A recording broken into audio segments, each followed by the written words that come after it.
El presidente Donald Trump hizo su campaña señalando que China ejecutaba una política comercial que iba en contra de los intereses de los Estados Unidos. De hecho, alrededor de 400.000 millones de dólares el déficit comercial entre esas dos naciones, a favor, obviamente, de China y en contra de los Estados Unidos. Un déficit que ha estado creciendo de una forma exponencial desde que China entró al comercio internacional a través de la Organización Mundial de Comercio. Esto hace que obviamente una cantidad importante de productores norteamericanos sean desplazados y esto reduce el nivel de bienestar de los norteamericanos. Ante esa situación, el presidente Trump comenzó en su campaña señalando que iba a ejecutar una política comercial que revertiera esta situación. En esto, pues, comenzó ya a verse con lo que es el tipo de estrategia por el lado de los aranceles. El presidente Trump ha señalado que le iba a colocar aranceles de un 25% tanto a los productos de acero, así como también de aluminio provenientes de China. China inmediatamente tuvo una reacción ante esta situación y esto generó entonces una decisión de parte de los Estados Unidos de incrementar a un total de 50.000 millones de dólares, pues un aumento de lo que sería el arancel del 25%. Es decir, que aumentaría no solamente a los bienes de acero y aluminio, sino a otro conjunto de bienes provenientes de China, hasta por unos 50.000 millones de dólares. Lo mismo hizo China. China también señaló que iba a establecer aranceles de productos provenientes de los Estados Unidos por un monto de 50.000 millones de dólares. Claro está, 50.000 millones de dólares para el comercio entre China y los Estados Unidos es muchísimo más importante para los Estados Unidos que para China, porque China exporta muchísimo más de lo que exporta los Estados Unidos hacia China. Y esto hace que obviamente ante esa situación, ante la decisión de retaliar en la misma magnitud de parte del gobierno chino, pues esto hizo entonces que el presidente Donald Trump decidiese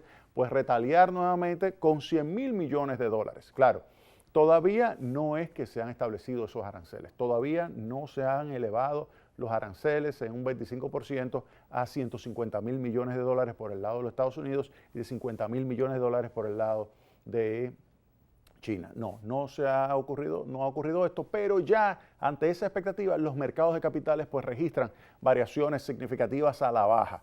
Por ejemplo, el mercado Dow Jones esta semana estuvo dando movimientos muy bruscos a la baja y luego al alza cuando se decía que pues no se iba a ejecutar esa medida y que comenzaban a haber un proceso de negociación. El viernes, para que tengan una idea, cayó el Dow Jones en 2.34%, el S&P 500 cayó en 2.19% y el Nasdaq cayó en 2.28%. Es decir, que los tres mercados en los Estados Unidos registraron variaciones significativas hacia la baja, es decir, retrocesos importantes, lo cual es un reflejo de que cuando hay una guerra comercial entre dos naciones como los Estados Unidos y China, lo que ocurre es que hay una caída de la actividad económica. Esa caída de la actividad económica disminuye el nivel de ventas de las empresas, tanto chinas como norteamericanas. Esa disminución del ingreso disminuye el nivel de beneficios, dado la estructura de costo, dado el nivel de gasto.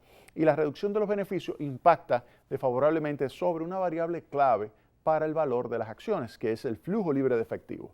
Al disminuir el flujo libre de efectivo que se pronostica para los negocios, tanto en los Estados Unidos como en China, pues entonces esto hace que inmediatamente disminuye su valor presente y su valor presente es lo que determina el precio de la acción. Ante esa expectativa, porque no es que ha sucedido nada, pero ante la expectativa de que puede caer la actividad económica, que puede caer el ingreso, que puede caer los beneficios, que puede caer el flujo de efectivo y por lo tanto que pudiera caer el valor presente del flujo libre de efectivo, ante esa expectativa, entonces los inversionistas dicen, como va a caer el precio de la acción, yo prefiero vender ahora. Y eso es lo que produce esto que se ha estado registrando. Ahora, ¿qué significa esto? Una caída de $100 en la riqueza financiera de los Estados Unidos disminuye en $7 el consumo. Pero el consumo es la principal variable dentro de lo que es la política de crecimiento de los Estados Unidos. Es decir, cuando ustedes componen la demanda agregada, el principal elemento dentro de los Estados Unidos es el consumo. Si cae el consumo en $7 por la disminución de la riqueza financiera, inmediatamente se desacelera la economía de los Estados Unidos.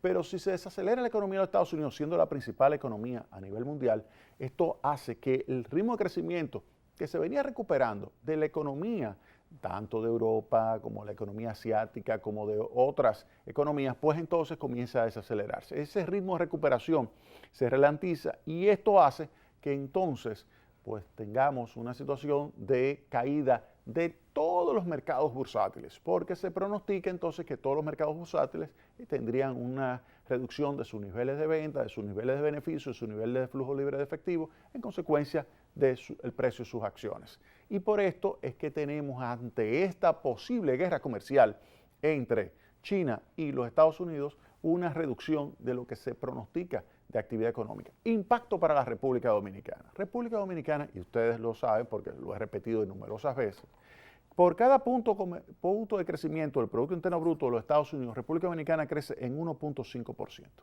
Repito, por cada punto que crece los Estados Unidos, República Dominicana crece en 1.5. Si los Estados Unidos creció en 2, República Dominicana crece en 3. Si los Estados Unidos crece en 3, República Dominicana puede crecer en 4.5. Claro, hay otros factores que también influyen sobre el crecimiento de la República Dominicana. Si usted tiene, además de un buen entorno en los Estados Unidos, tiene, por ejemplo, una buena política económica, tiene una buena política que genera un estímulo a las inversiones, tanto públicas como privadas, pues esto hace que se le añaden 2 y 3 puntos adicionales al crecimiento económico de la República Dominicana. Eso combinado permite que lo que ha estado sucediendo en los últimos años, que se pueda crecer 6-7% de cada año en el país. Y ese crecimiento, 6-7% del Producto Interno Bruto, pues esto favorece lo que sería el aumento del ingreso disponible de la población. Y ese aumento del ingreso disponible de la población ayuda a disminuir la pobreza. En consecuencia, ¿qué significa lo que está sucediendo entre China y los Estados Unidos? Que si finalmente se llega esto a registrar y a ejecutar esa política comercial, que hasta ahora es simplemente amenaza, y cae la actividad económica, República Dominicana también se perjudicaría. Así que ojalá que esto no suceda, ojalá que tanto China como los Estados Unidos se pongan de acuerdo, que decidan pues respetar las reglas de comercio. China acusa a los Estados Unidos de violar lo que son las reglas de la Organización Mundial de Comercio, a la cual China pertenece del año 2001, Estados Unidos desde los inicios, y pues tenemos que China ahora está acusando de violar esas reglas. Sin embargo, los Estados Unidos dicen, pero es que han sido ustedes quienes han estado violando desde el principio las reglas de la Organización Mundial de Comercio, y es cierto, China ha estado violando las reglas de la OMC desde el inicio, desde su llegada, y se le ha estado permitiendo. Por ejemplo, los Estados Unidos acusa a China de estar obligando a empresas norteamericanas que para poder entrar a su mercado necesitan transferirle conocimiento, necesitan transferirle tecnología. Y dicen los Estados Unidos, pero me obligan a transferir esa tecnología sin pagarme absolutamente nada, simplemente para que la empresa pueda tener acceso. Por ejemplo, una empresa quiere tener acceso al mercado de automóviles en China y esa empresa es norteamericana y quiere entrar a ese mercado, pues necesita asociarse con una empresa china, transferirle ideas, transferirle conocimiento, transferirle tecnología y no le paga absolutamente nada. Y esto hace que los Estados Unidos digan, bueno, si nosotros compatibilizamos esto, son centenares de miles de dólares en ingresos que ustedes no están dejando de pagar. Eso es una expropiación de riqueza, eso es una apropiación indebida de parte de ustedes de recursos que están vinculados con la propiedad industrial o la propiedad intelectual. Y por eso es que el presidente Trump ha sido tan severo en este tipo de negociación. Y él está moviendo sus fichas. El presidente Trump, y esto yo creo que hay que señalarlo, el presidente Trump está utilizando un equipo de negociadores, expertos en teoría de juegos, y aquí lo que están tratando es de ver cómo logra el presidente Trump sacar el máximo provecho a esto, que es una capacidad que tiene la principal economía mundial, de presionar a la segunda economía mundial, que por lo general ejecuta políticas que van en contra del comercio. No solamente está esa, como le señalé, de violación de la propiedad intelectual porque obliga a la transferencia de conocimiento, sino hay una violación simplemente de contrabando. Los chinos son especialistas en la parte de utilizar mecanismos para falsificar una cantidad enorme de productos y luego colocarlos de una forma ilegal en los mercados. No se sabe cómo, pero los coloca. Lo coloca porque sale de China y eso se coloca de una forma ilegal y entra en las economías de una forma ilegal y se comercializa de una forma ilegal. Eso también se le ha acusado a China, además de su política, por ejemplo, que ejecuta regularmente de dumping. ¿Qué significa el dumping? El dumping significa cuando los chinos deciden tomar, debido a que es un capitalismo de Estado, tomar una empresa y toman esa empresa, la ponen a producir a unos costos que son X, pero venden al final a X menos 10, por ejemplo. Y ese X menos 10, a ese precio, lo colocan su mercancía en los mercados internacionales y tienden a quebrar muchos negocios.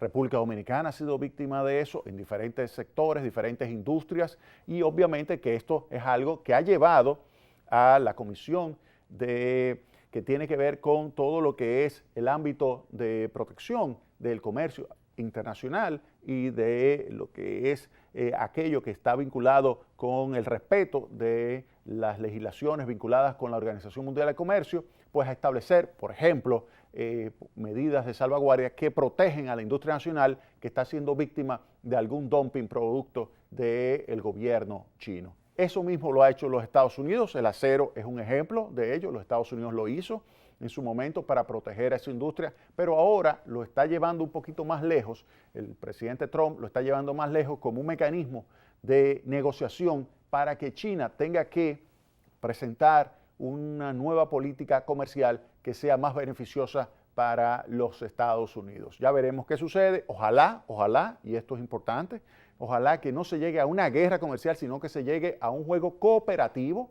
Oigan bien, porque puede haber juego cooperativo y juego no cooperativo. Juego no cooperativo sería una guerra comercial. Juego cooperativo es donde se ponen de acuerdo China y los Estados Unidos para que ambas naciones puedan crear más riqueza, puedan crear más intercambio comercial, y eso es lo que favorecería a República Dominicana. Es decir, que ante un equilibrio en juego cooperativo y un equilibrio en juego no cooperativo, a la República Dominicana le convendría un equilibrio de juego cooperativo, donde se pueda crear más riqueza, se pueda crear más intercambio comercial, se pueda crear más flujos de bienes y servicios, y esto favorecería a países como la República Dominicana, que están estrechamente vinculados con los Estados Unidos. Le vamos a seguir dando seguimiento a este tema en los próximos segmentos y en los próximos programas de Tecnopol. Vamos al paso y retornamos en breve.